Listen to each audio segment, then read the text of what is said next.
bonsoir à tous. On va étudier un sujet qui me paraît extrêmement important, qui va mettre des choses en place dans la tête de chacun. On voit dans la Torah qu'il y a beaucoup de mitzvot. Il y a des mitzvot ben Adam le Makom, entre l'homme et Dieu. Mitzvot ben Adam la Chavero, entre l'homme et son prochain. Et il y a beaucoup de choses qui ont été fixées par la Torah, en particulier au moment de la Yetziat Mitzrayim, de la sortie d'Égypte. Alors là, dans l'ensemble des parachutes qu'on étudie actuellement, qu'on passe actuellement, on parle énormément donc, de la sortie d'Égypte, et d'une manière approfondie, avec tellement de pratiques, de détails, des miracles qui ont été opérés en Mitzrayim. Et il nous appartient de savoir pourquoi Hachem il a fait tellement de miracles, pourquoi les choses sont-elles tellement importantes, pourquoi celui qui mange du pain à Pessah, il est chayav karet, il est excommunié, pourquoi c'est la pire des choses, qu'on on aurait pu dire, ça va. On peut fêter une histoire sans pour autant la vivre, c'est-à-dire on peut la commémorer, faire un symbole, et ça s'arrête là. Pourquoi en arriver à des extrêmes, au niveau de la halakha par exemple, que celui qui mange un petit bout de miette de pain à Pessah, tout le monde se met à trembler. Et qu'est-ce qu'il y a? On aurait pu dire, ça va, on mange du pain et de la matzah, alors on se souvient aussi avec la matzah. Pourquoi on fait tout ça? Donc on voit qu'il y a des... Il semblerait, en tout cas d'après les Mefarshim, qu'il y ait une raison essentielle à l'accomplissement des mitzvot. Il faut se poser des questions. On ne peut pas vivre 70, 80 ans, 100 ans, sans se poser les vraies questions. Qu'est-ce qu'Hachem il veut de moi? Pourquoi il me demande tellement de mitzvot? Pourquoi il y a tellement de commandements? Pourquoi il y a tellement... On n'a jamais vu un peuple avec autant de commandements. On est le plus petit peuple du monde. Et le nombre de commandements à notre égard est absolument incroyable. Regardez dans le christianisme, dans l'hindouisme, dans toutes les religions, que ce soit d'Arabie ou pas, toute personne a des commandements à ce point-là fournis, et non seulement ils sont fournis, c'est que sur chaque mitzvah, on pourrait écrire des milliers de livres. Ça paraît incroyable. Une fois, je me rappelle, j'étais dans le ferryboat entre Paris et Londres, et j'étais avec une personne, on travaillait, et j'avais une Gemara avec moi. Je m'efforçais dans le bateau d'étudier le Daf Yomi. Alors, la personne avec qui j'étais me dit, mais qu'est-ce que tu fais? Il voyait un gros livre comme ça, épais, tout en noir, tout noir dedans, une colonne noire, deux colonnes un peu plus grisonnantes à côté. Il me dit, mais qu'est-ce que tu fais? Je lui dis, j'étudie la Torah. Il me dit, mais qu'est-ce que tu étudies exactement? Je lui dis, ben voilà, j'étudie le Shabbat. Il me dit, quoi? Tout ça pour le Shabbat? Et j'ai pas voulu lui dire qu'il y avait des milliers de livres qui avaient été écrits sur le Shabbat. On n'a jamais vu ça pareil. Par exemple, prenez le Chumash. C'est le seul livre au monde qui a donné naissance à plus de 150 000 livres. Il n'y a aucun livre dans le monde qui a demandé tellement d'explications. Une fois, je suis tombé dans une séphria, il y avait une bibliothèque. Je m'approche, je vois un gros livre. Il y avait 700 pages. C'était énorme. C'était quoi ce livre? C'était sur la bracha de Shechianu. Wow. 700 pages, pleines, tout rempli, pas écrit en gros caractères, écrit en petit. 700 pages entières, juste sur la bracha de Shechianu. Il y a la circoncision et il y a la concision. C'est ce qui est écrit d'une manière concise dans la Torah, et ça a donné naissance à tellement d'interprétations, parce qu'on se rend bien compte sur chaque mot de la Torah, mais vous voyez bien par exemple quand on est Shabbat à la choule, et que le Chazan il a fait une petite faute, tout de suite on l'attrape, on ne le laisse pas. Il y a quelque chose, ça veut dire que la véracité, comment moi je l'ai vécu, jusqu'à ma plus tendre enfance, que je me rappelle de mon père, et de ce que lui-même se rappelle de son grand-père, son grand-père, et comme ça, des générations, des centaines et des milliers de générations, jusqu'à ce qu'à un moment, il y ait bien eu un départ à la chose. Donc on ne peut pas remettre en cause la véracité, parce que les goïms remettent en cause la véracité de Dieu même, et de la Bible, et de tout ce que vous voulez, il n'y a pas de problème. Mais nous, au fond de nous-mêmes, on sait bien qu'il y a quelque chose de très spécial. C'est pas possible qu'on ait tous les mêmes mouvements, tous les mêmes gestes, qu'on soit d'Afrique du Nord, ou qu'on soit de Chine, ou qu'on soit d'Ukraine, etc., même s'il y a des différences dans les prononciations ou dans les coutumes, mais l'essentiel, 99,99%, on est tous d'accord. C'est incroyable quand on y réfléchit. Comment je peux être d'accord avec quelqu'un qui vivait en Ukraine et que moi je vivais en Tunisie, lui il était en Ukraine et un autre était en Chine et l'autre au pôle Nord? Quel rapport entre... Comment on peut tous avoir la même chose? Comment c'est possible qu'après tellement de générations, il n'y a pas eu que le Sefer Torah il est exactement le même? Si, il y a une toute petite différence entre le Sefer Torah Ashkenaz et Sfarad, c'est que dans une paracha, c'était marqué, il y a un He et l'autre c'est un Aleph. C'est la seule différence qu'il y a. C'est très infime, très infime. Hein? Ah, il y a une différence sur un mot dans lequel normalement, chez les Sfaradim, nous on met Aleph et eux ils écrivent He. Mais ça se prononce pareil. Oui, ça c'est la prononciation, mais moi je parle de l'écriture. Je parle de l'écriture. En tout cas, on voit que la sortie d'Égypte a donné naissance à énormément de lois. Pas par exemple Pessah. Zecher Yetziat Mitzrayim, Sukkot, Zecher Yetziat Mitzrayim, le Lulav, les Tfilin, le dernier pasuk de la Parashat Bo, Vayu le Totafot al Yadecha, Vayu le Hot al Yadecha, ou le Totafot ben Anecha, on parle des Tfilin. La dernière phrase de la Parashat Bo, on parle des Tfilin essentiellement. Donc les Tfilin, c'est Zecher Yetziat Mitzrayim, pour se souvenir de la sortie d'Égypte. Le Shabbat, pareil. Les tzitzit, Zecher Yetziat Mitzrayim, c'est la paracha des tzitzit que l'on dit. Tellement de mitzvot qui sont tellement importantes dans le judaïsme. Tout ça pourquoi? Pour se souvenir de la sortie d'Égypte. Alors on voit qu'il va y avoir un point commun entre toutes les mitzvot. Et ce point commun, il va donner naissance à une raison. Akadosh Baruch Hu, il avait une raison, il avait ses idées. Les idées d'Hachem sont très profondes, mais il avait une idée qui l'omnibulait. Pourquoi faire toutes les mitzvot? Il nous donner des srouillottes que tout le monde n'a pas. Ouais, mais on va remonter encore plus loin, encore plus haut que ça. On va remonter encore plus haut que ça. Quelle est la raison de toutes les mitzvot? Quel est le point commun qui donne naissance à toutes les mitzvot? C'est ce qu'on va essayer de voir maintenant. Alors, on va se baser sur un texte du Ramban, Nachmanide, qui est sur justement le dernier endroit de la Parashat Bo, et qui est un texte qui est fondamental dans le judaïsme.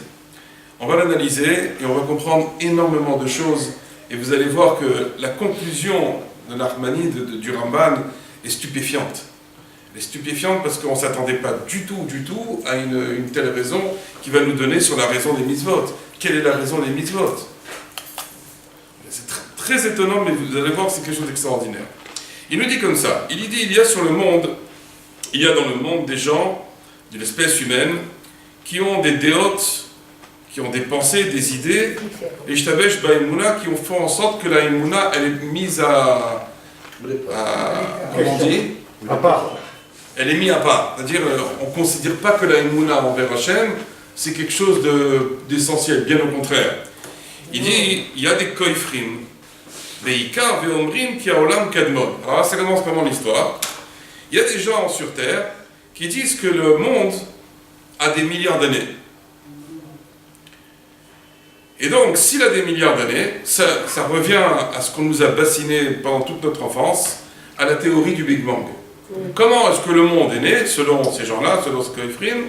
C'est qu'il y a eu deux cellules qui se sont rencontrées, on ne sait pas pourquoi, et puis on se demande d'où elles sont venues ces cellules, parce qu'ils n'arrivent pas à comprendre qu'il peut y avoir ce qu'on appelle Yesh Mi'ayin, que l'existant puisse venir de l'inexistant.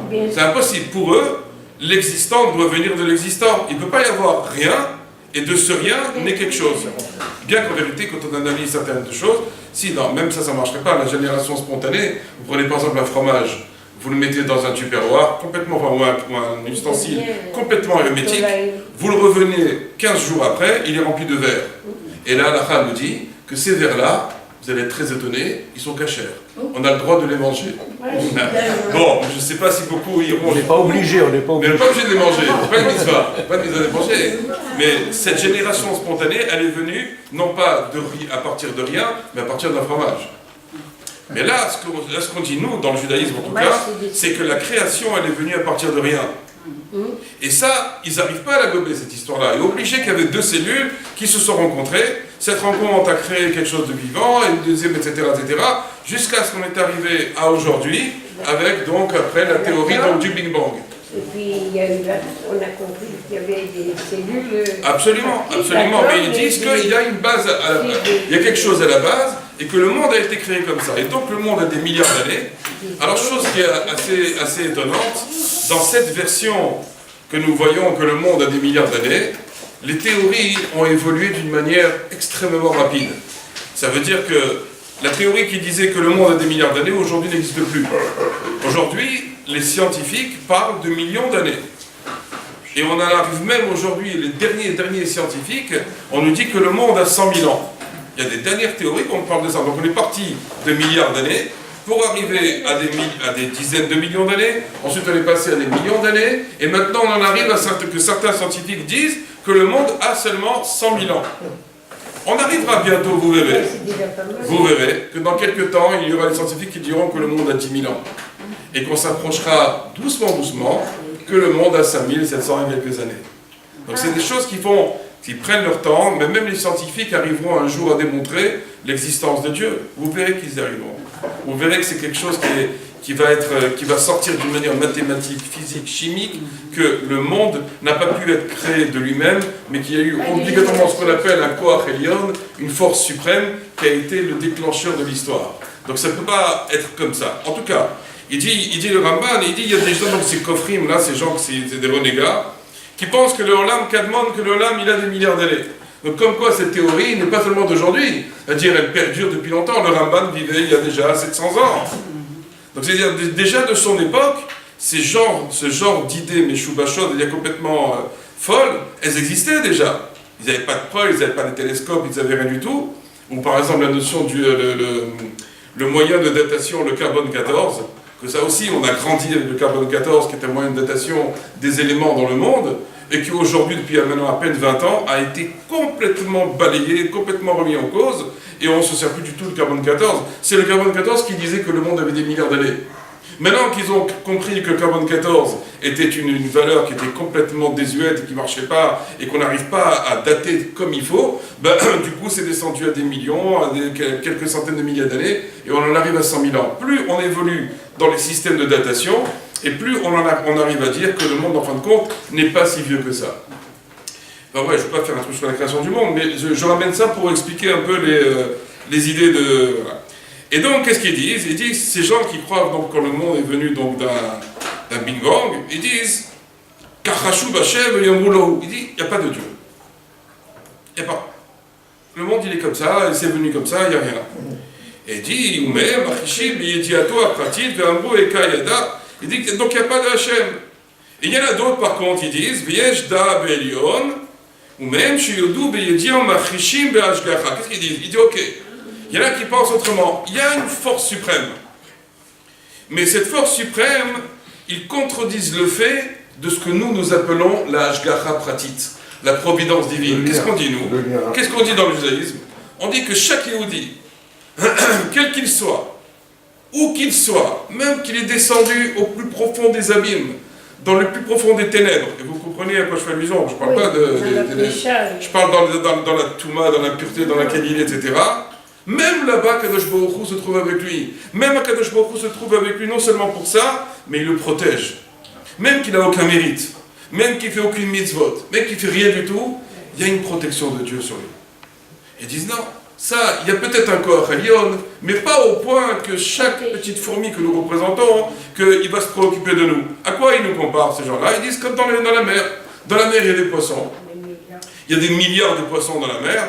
Vous croyez vraiment que chaque poisson, il y a une ashgacha sur lui? De la même manière qu'il n'y a pas de providence divine sur chaque poisson, nous aussi, on est venu sur Terre, personne ne se préoccupe de nous, on fait ce qu'on a envie. Et donc, automatiquement, pourquoi les gens ils pensent? Il y en a que ça les intéresse de penser comme ça, parce que on fait ce qu'on veut. Parce que on fait ce qu'on veut. Parce que l'homme, si jamais maintenant on est convaincu qu'il y a un boré là, et qu'il y a une ashgacha pratique, qu'il est tout le temps avec moi, ça veut dire que je ne peux pas faire ce que je veux. La Shonara, par exemple, c'est embêtant, il est là, il est partout. Dans tous les quatre coins je me trouve, il va entendre ce que je dis. Je suis embêté, je dis de la Shonara, mais ça se fait pas, il y a Hachem qui est là. Mais si tu dis que de toute façon il n'y a pas Hachem, enfin, il y a Hachem, mais il n'y a pas de providence divine, il n'est pas là. Il est dans la quatrième dimension. Il n'est pas avec nous ici, il ne s'occupe pas de nous, de toute façon, Quelle importance, Birla, qu'on soit là avec lui. Birla, il ne s'occupe pas de nous, aucun intérêt. Donc c'est facile. Ça intéresse les gens de penser comme ça.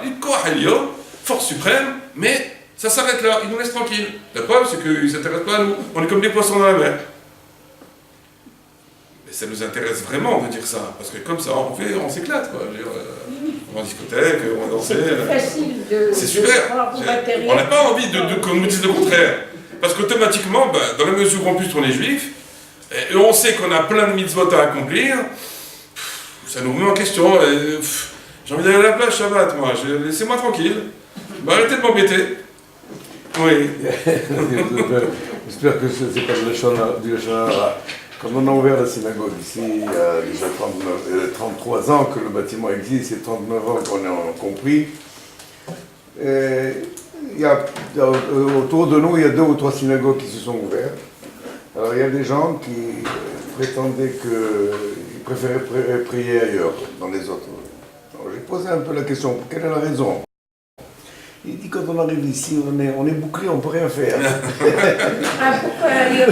C'est-à-dire qu'il y a un sentiment de responsabilité et d'engagement. On est obligé de s'engager. Et en vérité, au fond de nous, on n'a pas envie de s'engager. Il y a de Serrara. Pourquoi il y a de Serrara? Va à la plage, laisse-moi tranquille, je préfère aller à la plage, voilà, c'est tout. Ne me demande pas de me poser des questions. Quand on se pose des questions, il va y avoir des réponses. Et comme on l'a dit tout à l'heure, que tout ça a été inventé. C'est pas possible. Plus on rentre dans l'étude, et plus on voit bien que c'est pas possible. Il y a un émet, il y a une vérité qui est tellement fascinante, tellement grande, tellement de lumière, tellement de choses. Comment tout ça a été inventé? Comment on peut inventer des choses pareilles? Jusqu'où on peut inventer? Jusqu'à l'homme, il peut avoir des idées d'invention sur le tzitzit. Des livres entiers comme ça, des masses d'informations sur le tzitzit. C'est un truc de fou. Juste sur une mitzvah, il y en a 613 comme ça. Imaginez tous les Kitvei HaZohar de Rabbi Shimon Bar Yochai, tous les Kitvei HaRizal, et prenez tous les livres de Chassidut, et prenez tous les livres de la Torah qui ont été écrits dessus, la Gemara, la Mishnah, le Talmud Yerushalmi, Babli, le Sifri, le Sifra, les Midrashim, etc. Mais c'est de la folie. Mais c'est pas possible. Tout ça inventé. Tout ça, un homme il est venu, il a tout inventé. C'est un gaon alors. Même un gaon il n'arriverait pas à faire ça. C'est pas humain. On se rend compte que c'est pas humain. Alors, donc ces gens-là, qu'est-ce qu'ils disent aussi dans la mesure où on est comme des poissons? Ils disent, bon, et donc naturellement, il n'y a pas cette notion de mérite et de punition. Elle est belle. Y a pas, tu fais ce que tu as envie, éclate-toi comme tu as envie, il n'y a personne qui te remettra. Ni on va te donner une récompense pour ce que tu as fait, ni on va te punir. Donc tu fais, vas-y, éclate-toi. Au contraire, cherche l'éclatade, où on peut s'éclater. Donnez-moi l'adresse, on y va. Allez, venez ce soir, il y a une soirée, venez, on y va tous. Il n'y a plus de restrictions, il n'y a pas de raison. Et qu'est-ce qu'ils disent? Ils disent, ces gens-là, Yomru Azav Hashem et Haaretz. Ils disent en vérité, Dieu, il a créé le monde, et puis il a laissé la terre tourner. Alors, à quoi ça me fait penser ces trucs-là? Quand Zichrono Livracha, le Rav Citruk était vivant, il avait écrit un livre.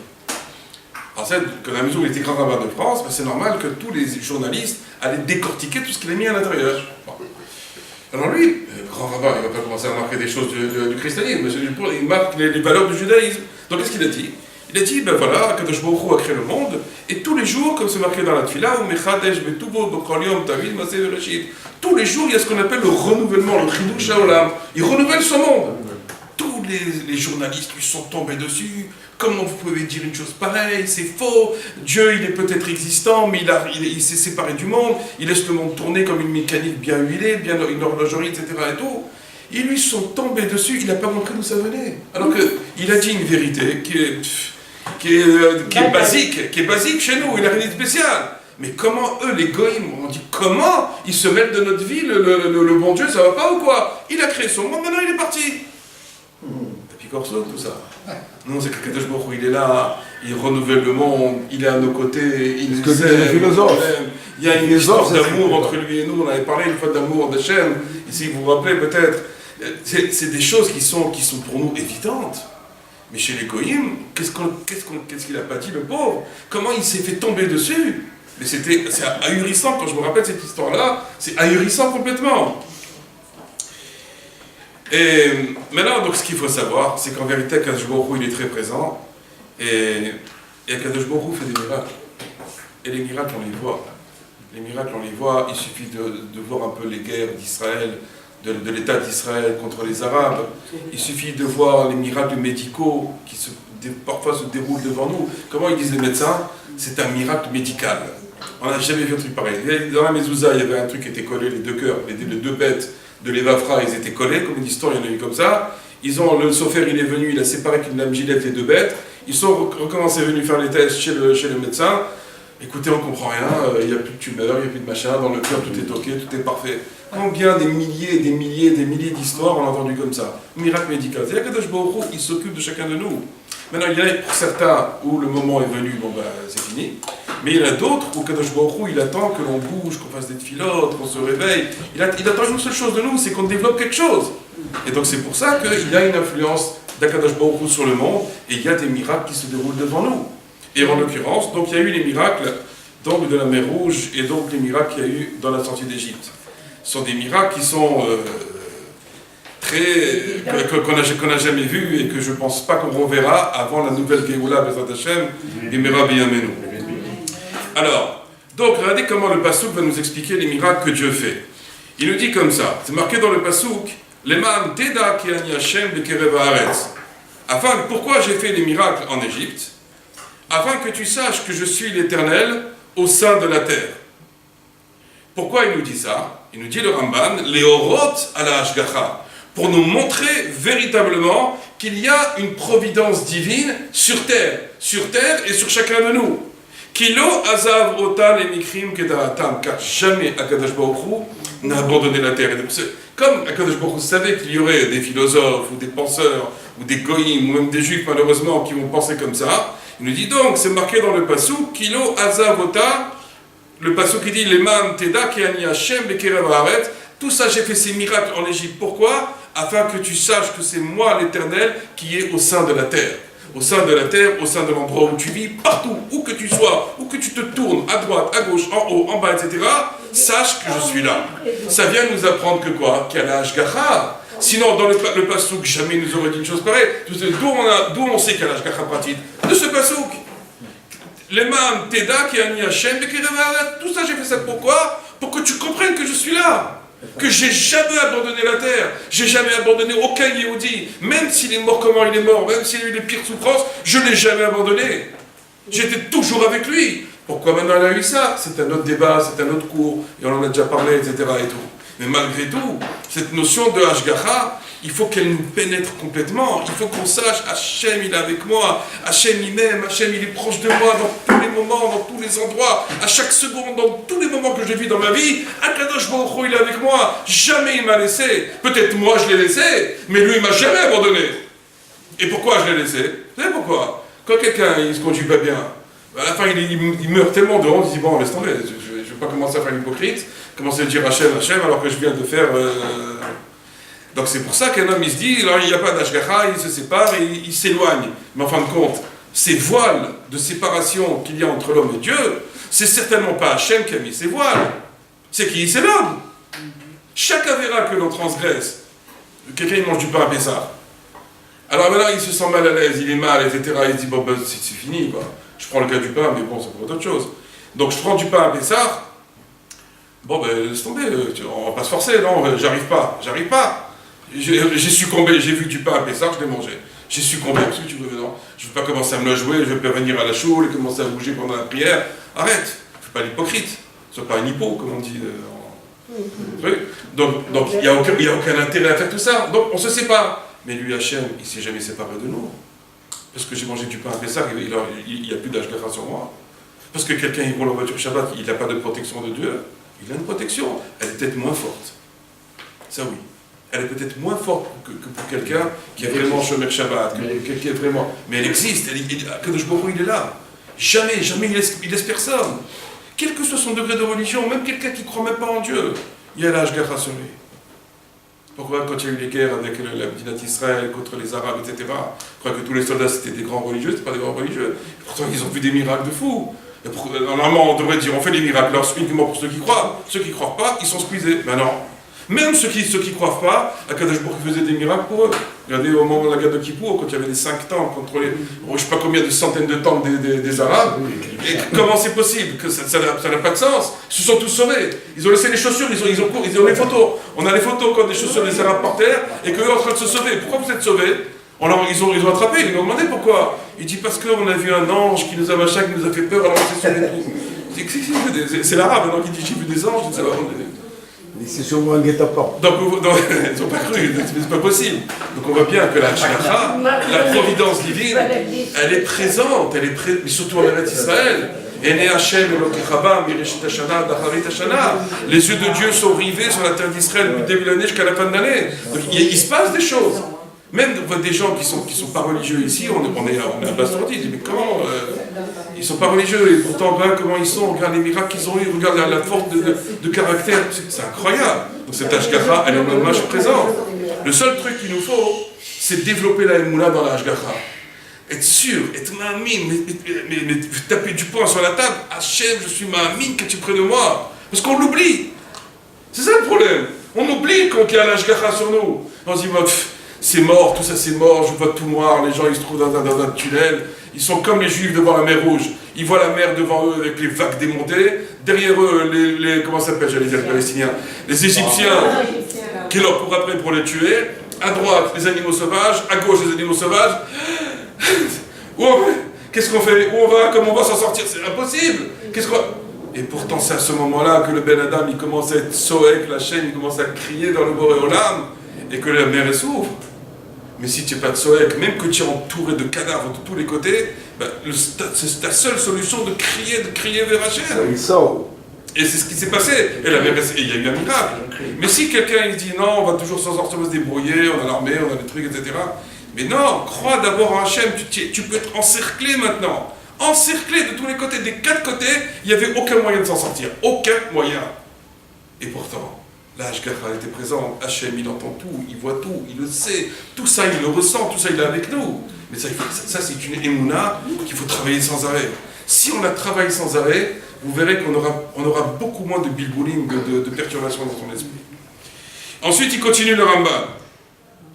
Et il dit, c'est marqué dans un passage juste après, les man teda, pourquoi la sortie d'Égypte, pourquoi les miracles qu'il y a eu, etc. Les man teda qu'il Hachem haaretz, pour te faire savoir que la terre appartient à Dieu. Et donc, qu'est-ce qu'il veut nous apprendre, Dieu le Rambam? Les Orot à la Chidouche. Qu'il y a sans arrêt un renouvellement du monde.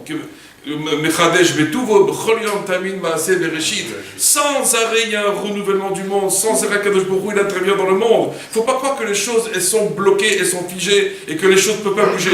Il y a ce qu'on appelle en hébreu le Chiyuv HaMetziut. Ça veut dire que le monde, a priori, d'après les Apikorsim, il est obligé de tourner ainsi. C'est-à-dire que le soleil se lève à l'est et se couche à l'ouest, mais ça ne peut pas être le contraire. Non. Alors qu'en vérité, oui. Parce que rien n'est impossible au Boréolam. Lui, il a fixé maintenant des normes. Mais ces normes-là, il peut les faire complètement changer. Il n'est pas obligé de se tenir à ces normes. Pourquoi il se tient à ces normes? Parce que normalement, comment ça se passe que quand on fait la tefila le matin, par exemple, il faut voir d'abord le lever du soleil. Et on peut le voir que d'une direction et pas de l'autre direction. Donc, Akadosh Baruch Hu, il a créé le monde en fonction de qui? En fonction du peuple d'Israël et de ses mitzvot. Pourquoi on a tellement de mitzvot? Mais parce que justement, il y a plein de choses qu'Akadosh Baruch Hu a voulu faire quand il a créé le monde en fonction des mitzvot de la Torah, en fonction des neshamot d'Israël. Donc, il y avait des raisons très profondes à tout ça. Donc, le chidouche, le renouvellement du monde, c'est quelque chose d'essentiel. Et le fait que Akadosh Baruch Hu l'a créé à partir de rien, il dit Ba'avour teda ki en kamoni b'chol haaretz. Pourquoi c'est marqué qu'il n'y a personne comme moi dans toute la terre? Dieu il dit les orot ala yecholet, pour nous montrer sa capacité. Il peut faire ce qu'il a envie. Regardez bien le monde, comment il est créé. Le monde ressemble à une horloge.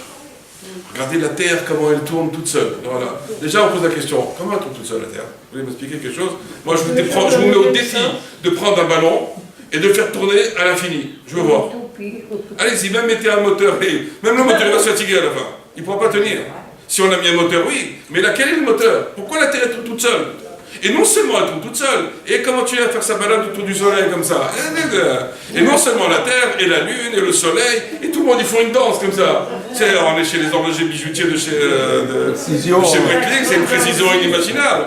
Et dans notre galaxie, avec Saturne, Pluton, etc., et tout le monde qui tourne, on dirait une danse comme ça. Mais on dirait une montre, c'est pas possible. Il n'y a pas eu un horloger pour la mettre en marche. Comme ça, tout seul, ça avance tout seul. Comme ça. C'est absolu.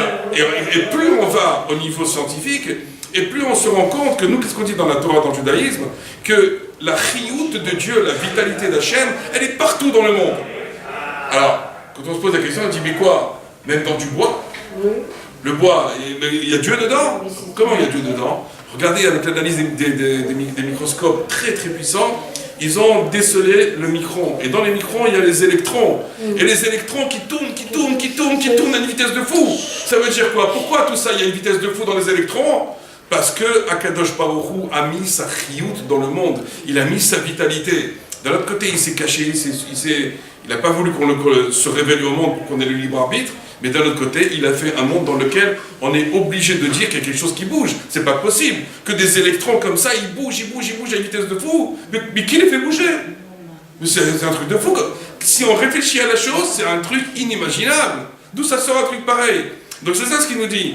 Il nous dit Ki en teda ba'avour teda ki en kamoni b'chol haaretz, afin que tu saches qu'il n'y a personne comme moi sur la terre. Pourquoi? Pour te dire à la yicholet, ma puissance qui est infinie.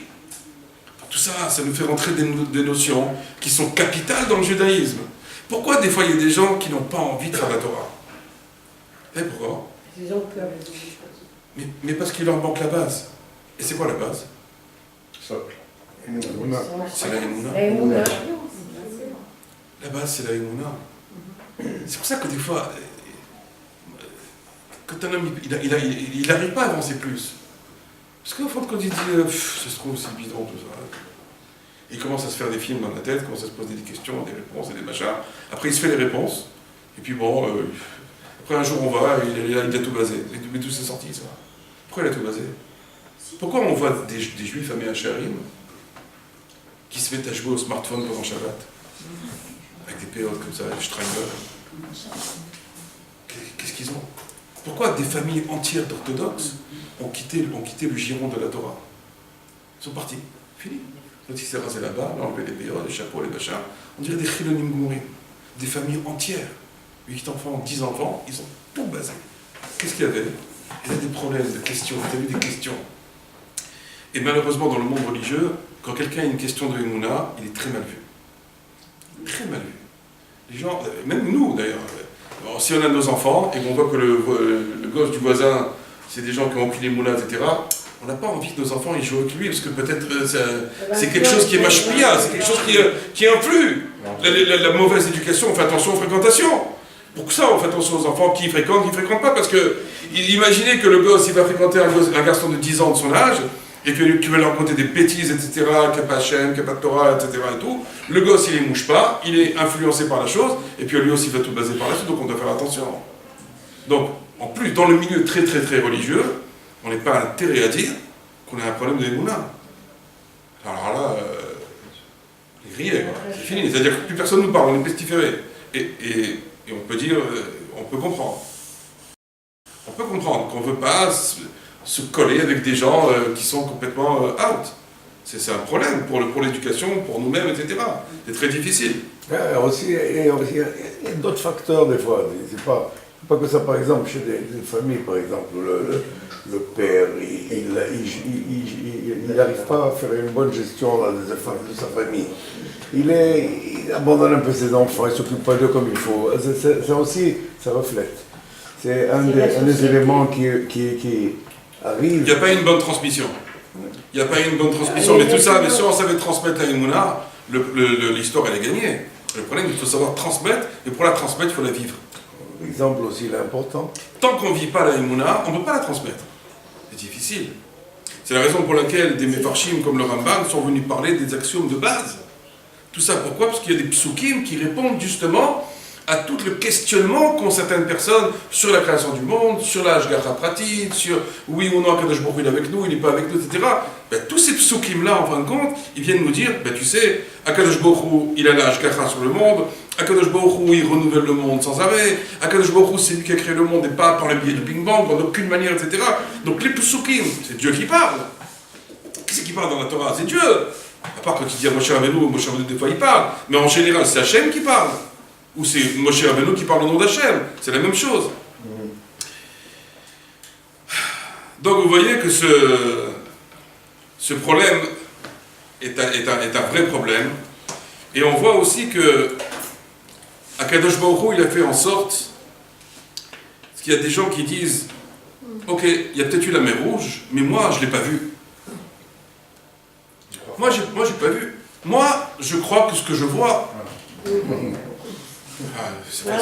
Elle est belle aussi comme excuse. Tu comprends? Si tu vois, ça veut dire quoi? On va refaire la mer Rouge tous les 20 ans? Et même si on te la fait tous les 20 ans, tu auras toujours peut-être une excuse. Mais en général, les coffrines qui disent, moi, je ne crois que ce que je vois. Alors Kadosh Baruch Hu dit non. Moi, j'ai fait une fois dans l'histoire ma révélation, et il faut voir quelle révélation c'était. Quand vous voyez tous les midrashim, les explications, les mefarshim, c'était quelque chose d'extraordinaire.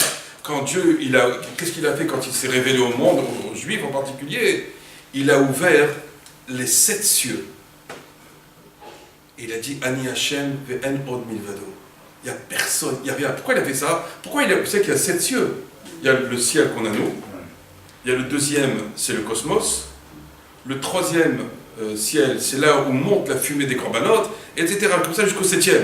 Donc on part dans des mondes transcendants, etc. Qu'est-ce qu'il a fait Kadosh Baruch Hu? Il a tout ouvert. Il a ouvert les 7 comme ça. Tout le Ham Israël a vu qu'il n'y avait rien à part Hachem. Il n'y a pas une deuxième entité. Il n'y a pas un autre Dieu, Radé Shalom, ou une Avodah Zarah, etc. Il n'y a rien. Tout le monde a vu de leurs propres yeux. 3 millions de personnes ont vu. C'est pas 1 ou 2 ou 3 ou 4 ou 10 000 ou 5 000 ou 100 000. C'est 3 millions de personnes qui ont vu. Et à partir de ce moment-là, qu'est-ce qui s'est passé? Qu'est-ce qu'il a fait Hachem? Il a fait des mitzvot dans la Torah. Pourquoi? Tout ça de quoi, ces mitzvot-là? Zecher letziat Mitzrayim. Uniquement en souvenir de la sortie d'Égypte. Qu'est-ce qu'il y a eu à ce moment-là? Il y a eu la révélation. Il y a eu le Gilouï et le Kout, il y a eu le dévoilement d'Akadosh Baruch Hu dans le monde. Parce que maintenant tu n'as pas vu, alors tu crois pas, tu crois qu'on va refaire à chaque fois encore une révélation à chaque génération? Non. Akadosh Baruch Hu, il a dit voilà, moi j'ai fait une fois la révélation, chaque père ensuite va fixer Pessah, Sukkot, la Matzah, les Tfilin, le Shabbat, la Kashrut, les matchs, etc.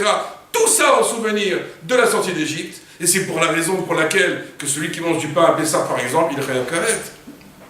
Qu'est-ce que tu fais quand tu manges du pain à Pessah? Tu négativises, tu donnes une négation de la présence d'Akadosh Baruch Hu dans le monde. Pareil pour le Shabbat, tu commences à être Mechal à Shabbat, tu roules en voiture, etc. et tout. Qu'est-ce que ça donne en fin de compte? Que tu ne crois pas qu'Akadosh Baruch Hu a créé le monde en 6 jours et que le 7e il s'est reposé et que tout ça il l'a donné au moment du Har Sinaï, au moment de la sortie d'Égypte. S'il n'y avait pas eu cette notion-là, il ne serait rien arrivé, on ne pourrait croire en rien. C'est fini, c'est terminé après. Donc Akadosh Baruch Hu a dit, je vous donne une fois ma révélation, et après elle est gravée maintenant dans les 3 millions de personnes, et après il n'y a plus aucune raison que mon père me raconte des bobards.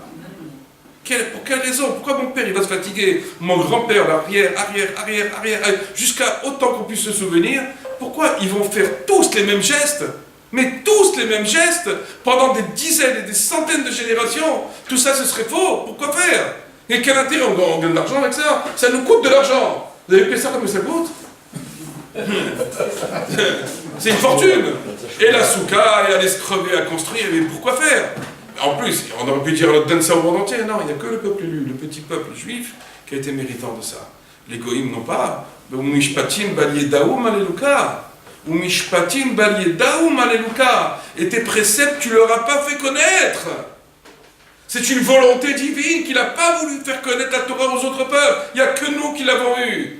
Alors c'est normal après, comme nous on reçoit une ashpa de la part des goïms, etc. Alors nous aussi on commence à avoir des idées meshubashot dans la Emouna, et on commence à inventer des choses. Mais en vérité tout ça c'est faux, la Emouna elle est que pour nous. Maintenant au niveau universel, effectivement, on se doit aussi d'enseigner la Emouna aux goïms, pour celui qui peut, celui qui a la capacité. C'est pas tout le monde qui peut arriver à faire une chose pareille. Donc on voit que toutes les mitzvot qui ont été données avaient pour but uniquement de se souvenir de la sortie d'Égypte. Alors maintenant, le Ramban il va nous dire l'apothéose. Pourquoi faire tout ça maintenant? Pourquoi tout ça?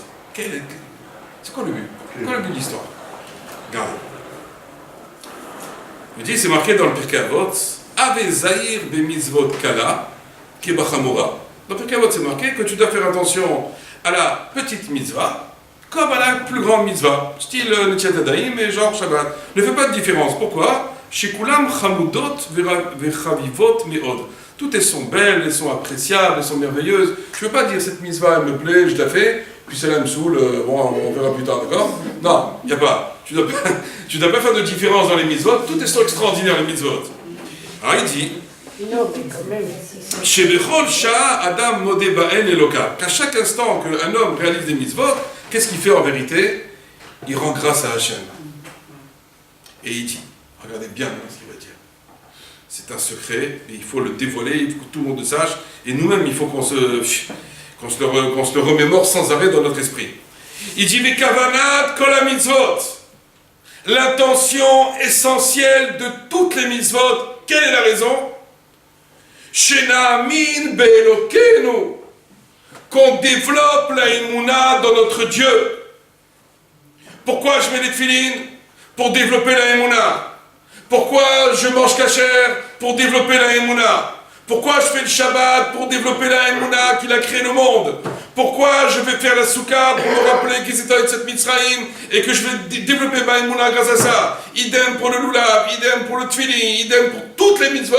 L'essentiel de la raison de tout le kiyum à mitzvot, c'est uniquement pour qu'on développe la émouna envers Kadosh Baruch Hu. 613. 613 mitzvot pour une seule raison, qu'on ait la émouna. C'est ça la raison. Et c'est la raison pour laquelle on ne peut pas se dire cette mitzvah elle est bonne, celle-là j'en ai marre, celle-là ça me saoule, oh celle-là c'est trop compliqué. Non, chaque fois que tu vas faire une mitzvah, tu vas te renforcer dans la émouna. Je me rappelle, on était une fois au Shiur avec mon Rav, le Rav Mordechai Eliyahu. On était tous les Avrechim du Kollel à l'époque, et il nous a dit, est-ce que vous savez pourquoi on doit faire une bracha sur un aliment? Alors les réponses est fusées de tous les côtés, etc. et tout, bref. Et le Rav nous a dit, je vais vous dire la réponse. Pourquoi est-ce qu'on fait une bracha sur un aliment? C'est uniquement pour développer la émouna. Quand tu dis Baruch Ata Hashem, béni sois-tu éternel, Elokeinu melech haolam, notre Dieu, roi de l'univers, qui a créé les fruits de la terre ou les fruits de l'arbre, tu développes une émouna en toi. Tu parles de émouna, tu dis des mitzvot, tu dis des brachot, tu dis de la Torah, ça grandit la émouna, ça grandit la émouna. Ah, maintenant, tu as des questions. Et que tu n'oses pas poser parce que tu es dans un milieu que si tu dis un mot sur la émouna, bah, tu es grillé, bah, tu dois poser tes questions à d'autres personnes. Va trouver quelqu'un. Demande à Hachem qui te trouve quelqu'un que tu puisses lui parler d'une manière confiante et qui ne va pas répéter ce que tu vas dire. Parce que c'est vrai que si on parle à n'importe qui de ça, dans les milieux religieux par exemple, ça peut être très mal vu. Mais par contre, il existe des gens qui sont capables de recevoir ce genre de questions et capables de donner des réponses aux doutes qu'il puisse y avoir dans la Emouna.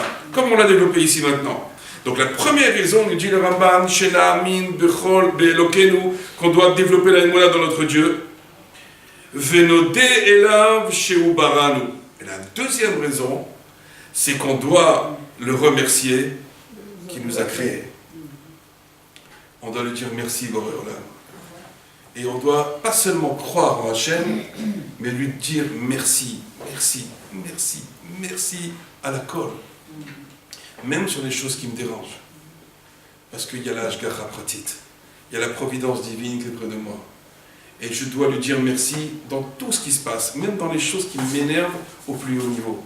Parce que je ne sais pas qu'est-ce qu'Akadosh Baruch Hu me réserve comme tikkun, que grâce à ça, je vais avoir un Olam Haba extraordinaire. Où ça se trouve, les choses vont se libérer très très très rapidement. Mais il suffit d'abord de dire merci. Lorsqu'un homme s'habitue à dire Toda Hashem, il est en train de réaliser le tikkun de sa vie, le tikkun du monde. Parce que c'est pour ça qu'on est venu. Que les mitzvot, elles me servent à dire Toda la Boré Olam. Mais tout le temps où on se rebiffe, et on n'est pas content, et on est en train de gesticuler, et on est en train de se dire j'en ai marre, et ça me saoule, et pourquoi tout ça, et pourquoi je vis tous ces trucs-là, etc. On est en train de s'éloigner d'Hachem, et on s'éloigne, alors que lui, en fin de compte, il veut que notre bien. Comprenez bien une chose. Dans le monde futur, il y a des millions, des centaines de millions, des milliards de Neshamot. Et qu'est-ce qui se passe dans le monde futur? tout, de maintenant et jusqu'à l'éternité, qu'est-ce qu'elles font les Neshamot dans le monde futur? Elles disent Toda, Toda, Toda. Et à chaque fois qu'elles disent Toda, elles montent de niveau. Et elles comprennent le Toda d'avant. Et elles se disent, il faut dire encore Toda, parce que je n'avais pas compris ça auparavant. Et on continue, et continue pendant des milliards d'années à dire Toda. Et c'est ça, une partie du Gan Eden, c'est ça. C'est d'arriver à comprendre que Kadosh Baruch Hu, toute ma vie, il a voulu que mon bien. Mais comme je n'arrive pas à avoir l'histoire depuis A jusqu'à Z, je ne vois qu'une partie de l'histoire. Alors je me dis, ouais, mais c'est pas bien ça me dérange. Mais non, ça ne te dérange pas. Ça te dérange effectivement dans ta vie de tous les jours. Mais d'un autre côté, tu es en train de grandir, tu es en train de réaliser des tikkunim, tu es en train de réparer des choses qui ont été faites dans ta neshama et dans les neshamot qui sont venus dans des goulim, dans des réincarnations auparavant. Tu es en train de faire des choses extraordinaires. Mais il suffit de dire merci au Boré Olam. Si tu ne lui dis pas merci, tu te plains sans arrêt, ça ne peut pas marcher, ça ne pourra pas aller. Parce qu'il faut reconnaître le bien. Une personne était en train de se plaindre l'autre jour, elle me dit j'ai mal à la jambe, j'ai mal à la jambe, j'ai mal à la jambe. Je dis bon d'accord, t'as mal à la jambe. Je suis bien dans tes yeux, il voit. Je dis ouais, bon, Rachel. Et les oreilles, ça marche. Il a 75 ans. Alors il me dit les oreilles, oui, super. Je fais la bouche, ça va, le nez, oui, tout, le cœur, tout impeccable. Je lui dis donc tu te rends compte si maintenant tu devais demander combien que ça coûte de réparer une main, combien ça coûte de redonner la vue à un aveugle, tu ne serais pas prêt à donner des milliards, tu te plaindrais de ta jambe c'est rien par rapport à tout le reste. Donc remercie sur tout ce qui va bien. Remercie même sur ce qui ne va pas. Parce que ça veut dire qu'est-ce qui ne va pas? C'est que jusqu'à présent ça allait bien. Et maintenant tu apprécies la chose, que quand la chose elle va ou elle ne va pas. Donc il dit c'est ça donc l'intention, Vei Kavanat HaYetzira, c'est ça l'intention de la création du monde. Pourquoi Hachem l'a créé? She'en lanu ta'am acher b'Yetzira Rishona. Il n'y a aucune autre raison, si ce n'est de développer la émouna en Dieu et de lui dire merci. C'est tout ce que Hachem veut. C'est-à-dire même quelqu'un n'est même pas religieux. Il fait rien. Il dit, je suis Ma'amin. Et je dis Toda à Hachem, déjà vas-y, rien que fais ça. Rien que fais ça déjà. Même ne fais pas Shabbat pour l'instant. Même toi, alors on est extrémiste. Même Shabbat ne fais pas, ne mets pas les filines pour l'instant. Rien qu'habitue-toi à dire merci et sois Ma'amin Bachem. Et tu verras que de toi-même, tu n'auras qu'une envie, c'est de faire plaisir au Boré Olam, de mettre tes filines, de faire Shabbat. Tu auras envie, ce ne sera même pas une contrainte. Les gens ils disent, oh, mais tu comprends, la Torah c'est une contrainte. C'est pas une contrainte, c'est une preuve d'amour. Mais c'est sûr, pourquoi c'est une contrainte? Mais pour ceux qui n'ont pas la Emouna. Ceux qui n'arrivent pas à dire merci, c'est ça, c'est une contrainte. Ça, oui, c'est sûr qu'on a envie de se sauver, on a envie de se pendre. Mais si de notre côté, grâce à ça, tu vas grandir.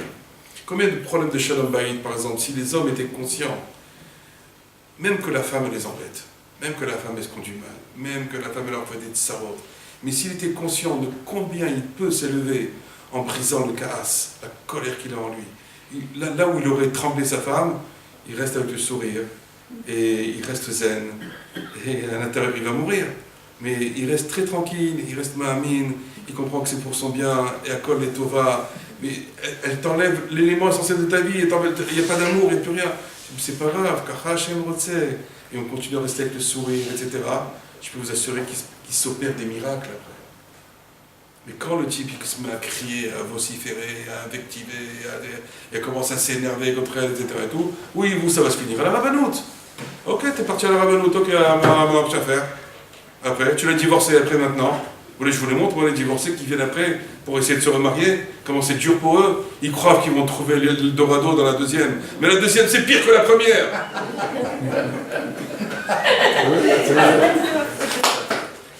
Ne change pas, regarde. Mais oui. Mais moi, je dis à tous les gens mariés, ne divorcez pas. Mais dites merci au Boré Olam. Comment merci? Mais tu es une vipère. Peut-être c'est une vipère. Mais si tu vois que toi, tu vas changer, tu verras que tout va changer autour de toi. Rien que soit Ma'amin, Kshakol et Tova, que Dieu il a cru de toi, que Dieu il t'aime, Dieu il veut que ton bien. Et que grâce à ça, maintenant, tu es en train de grandir de niveau. Tu sais combien de gens j'ai connus avec des problèmes intimes? Des problèmes intimes, mais alors, à se taper la tête contre le mur. Alors, je lui dis, mais développer la émouna. Il me dit, mais quoi, quelle émouna? Regarde comment je suis, j'ai pas de femme, je suis comme un chien, il n'y a rien entre nous. Je dis, mais continue à espérer, continue à être gentil avec elle. Et ils m'ont dit après, mais c'est pas possible, c'est des miracles, c'est incroyable. Parce que lui, il a changé, tout a changé. Un truc de fou. C'est un truc de fou. Tu crois que la solution c'est prendre une deuxième? Tu crois qu'on est au Khat Pahami ici? On est en train de faire Mais c'est pas du Khat Pahami la femme, c'est quoi ça? La femme elle est venue pour t'aider à faire ton tikkun. Et toi tu es venu aussi à l'aider à faire son tikkun elle aussi. Mais c'est dans l'entente, c'est dans la Emouna. Dans la Emouna que c'est Hachem qui a voulu. Tu es passé sous la roupa avec elle. Qui a voulu que tu passes sous la roupa avec elle? Hachem. C'est Hachem. Qui a voulu que tu souffres avec elle? C'est Hachem. Pourquoi il a voulu que tu souffres? Pour que tu apprennes à lui dire Toda, parce que sans arrêt tu te plains. Alors effectivement, quand on se plaint sans arrêt, on nous en va encore pire alors. On dit, ah, tu te plains? C'est ça, tu crois vraiment à une plainte? Je vais t'envoyer la vraie raison de te plaindre, tu vas voir. Mais Hachem il entend tout. Ou on est conscient de ça, ou on n'est pas conscient. Mais c'est quoi la Jaffa pratique? Savoir qu'il entend tout. Tout ce que je dis un gros mot, si je dis des phrases méchantes, si je dis du lachon hara, si je dis n'importe quoi, Hachem il entend tout. Alors je me plains, c'est une catastrophe si je me plains. Il dit comment tu te plains? Tu crois que c'est grave ce que tu as eu maintenant? Attends, je vais t'envoyer pour de bon. Tu vas vite comprendre l'histoire. Il dit, El Elion Chafetz Betartonim Milvad She'adam She'ayeda Adam Veyodel Elokav Shebaro. Il dit, Dieu, il ne veut qu'une chose des gens qui sont en bas des Tartonim, c'est-à-dire ceux qui vivent dans ce monde-ci. She'yeda Adam, que l'homme sache, Veyodel Elokav, qui reconnaisse Dieu qu'il a créé. C'est uniquement ça ce qu'il veut Hachem, il ne veut rien d'autre. C'est ça toute la raison des mitzvot. C'est ça toute la raison de la Torah. Il n'y a rien d'autre que ça. Si on arrivait à accomplir ça, regardez ce que nous dit le Rachaim. J'ai trouvé ça. Le Rachaim il dit comme ça. Si les béné Israël étaient méritants de croire que Hakol est Tova, que tout est pour le bien, jamais il n'y aurait eu aucune galoute dans l'histoire du peuple d'Israël. Rachaim Kadosh. Si les Juifs étaient conscients que tout, il faut être à Kol et Tova, tout c'est pour le bien ce qui nous arrive, jamais il y aurait eu un seul exil dans l'histoire de l'humanité. S'ils avaient appris de Yosef à se réjouir quand il y a eu l'esclavage, et comme lui-même il s'est réjoui, qu'est-ce qu'il veut Yosef Hatzadik? Yosef Hatzadik, quand il était dans la prison, il y a quelqu'un qui est en prison, en particulier les prisons d'Égypte. C'est-à-dire, l'histoire pour lui, elle est terminée. Comprendre de quoi on parle. C'est pas Fleury-Mérogis. C'est pas Fleury-Mérogis de quoi on parle, les prisons d'Égypte. Les prisons d'Égypte, c'est les oubliettes. C'est fini, c'est terminé. Tu es oublié du monde, ta famille, tes enfants, c'est fini, oublie tout le monde, c'est terminé. Alors, qu'est-ce qu'on aurait pu dire? Yosef Hatzadik, en plus, comment il est arrivé en prison, le pauvre? Il était resté pendant 12 ans, je ne sais pas combien d'années, dans 2 ans chez Potiphar. La tentation du matin au soir, la tentation sexuelle du matin au soir avec la femme de Potiphar, il a réussi à tenir bon. Et, qu'est-ce qu'on aurait pu dire? Quelqu'un comme ça, du ciel, tapis rouge, Yosef. Qu'est-ce qu'on lui fait au Yosef? On le prend et on le jette en prison. Ah, c'est ça la récompense. Je me suis tué au niveau du Brit, être kadosh, devenir un tzaddik, etc. Et on me jette en prison. C'est ce qu'il fait un homme normal.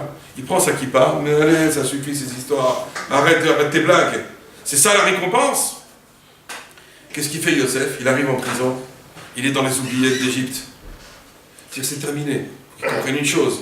Son père Yaakov, le tzaddik, avec qui il étudiait la Torah, il étudiait les secrets de la Torah, il rentrait presque dans l'essence de Dieu. Ça, tu peux l'oublier. Ah. Deuxièmement, tu penses que tu vas te marier un de ces jours? Tu peux bien oublier que tu n'auras jamais de chidour, puisque tu es oublié du monde.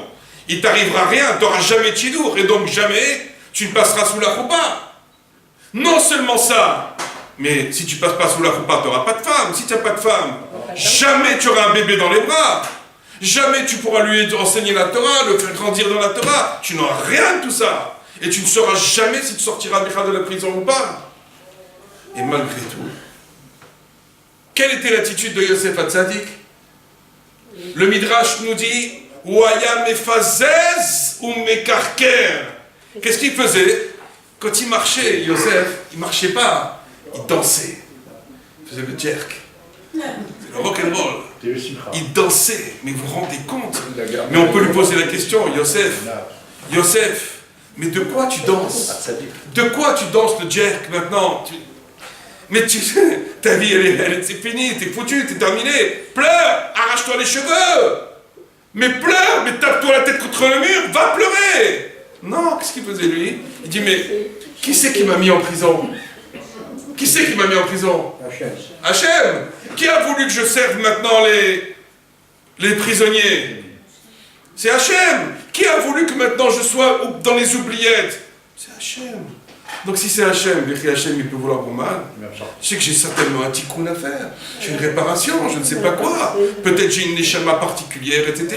J'ai des choses à réparer dans ce monde. Donc si Hachem il l'a fait, donc c'est pour mon bien. Si c'est pour mon bien, pourquoi tu veux que je danse pas? Baruch que je vais danser. Et il dit le Rachaim, il dit, mais si les Juifs avaient réagi comme ça, qu'ils avaient réagi avec des chants et des danses, même les Égyptiens seraient venus les aider dans leur travail. Et quand ils auraient vu tellement que les Juifs sont tellement heureux de faire ce travail, même qu'ils ont d'un autre côté, c'est horrible, avodat parer, ben ils seraient venus les aider, même Pharaon serait venu les aider. Et la galoute, elle se sera arrêtée au lieu qu'elle dure 400 ans, elle aurait peut-être duré quelques mois, peut-être quelques semaines, et puis ça aurait été fini. Le tikkun, il aurait été fait. Mais, Kaniré, que le moment n'était pas venu encore, ils n'étaient pas encore à ce niveau-là. Ils n'étaient pas encore au niveau de Yosef Hatzadik. Et donc après, on va terminer là-dessus, je vais ramener une dernière phrase de Rabbi Nathan. Il dit la chose suivante. Il dit, c'est vrai que le temps n'était pas venu. Et Rabbi Nathan, il dit, pourquoi est-ce que la Géoula, elle prend tellement de temps? Pourquoi aujourd'hui, tout le monde dit, tous les tzadikim, tout le monde dit, et tout le monde est d'accord de dire que la Géoula est très proche. Mais pourquoi elle n'arrive pas? Pourquoi sans arrêt, Ikouvim, ça se bloque. On dit Mashiach, mais à la fin, cloque, on n'en peut plus. Oui, les Mashiach, oui, la Géoula, oui, le truc. Alors il dit la chose suivante, Rabbi Nathan, attendez juste que je retrouve la ligne. Voilà. Il dit Sheim ayu kulam modim l'Hashem ala tov et ala ra. Rabbi Nathan dit la chose suivante. Si tous les Juifs arrivaient à reconnaître Dieu dans le bien comme dans le mal, ayu midbatlot kolat sarot, toutes les souffrances qu'il y a dans le monde, elles s'annuleraient complètement. Si tout le monde était capable de dire merci, merci, merci, à la tov et à la ra, la tsara, ce mot-là n'existerait plus. Il n'y aurait plus de tsara dans le monde. Ve'aïta ba'a a-geoula a-shelema. Et la geoula, elle serait arrivée tout de suite. Il ne manque qu'une chose. Qu'on soit ma'amin, qu'on développe la émouna en Hachem et qu'on lui dise merci à la colle. Quand on fait ça, d'abord on réalise la finalité de toutes les mitzvot de la Torah, la finalité de la création du monde, et on arrive à la Géoula Shelema Bimera Biyamenu. Amen ve Amen.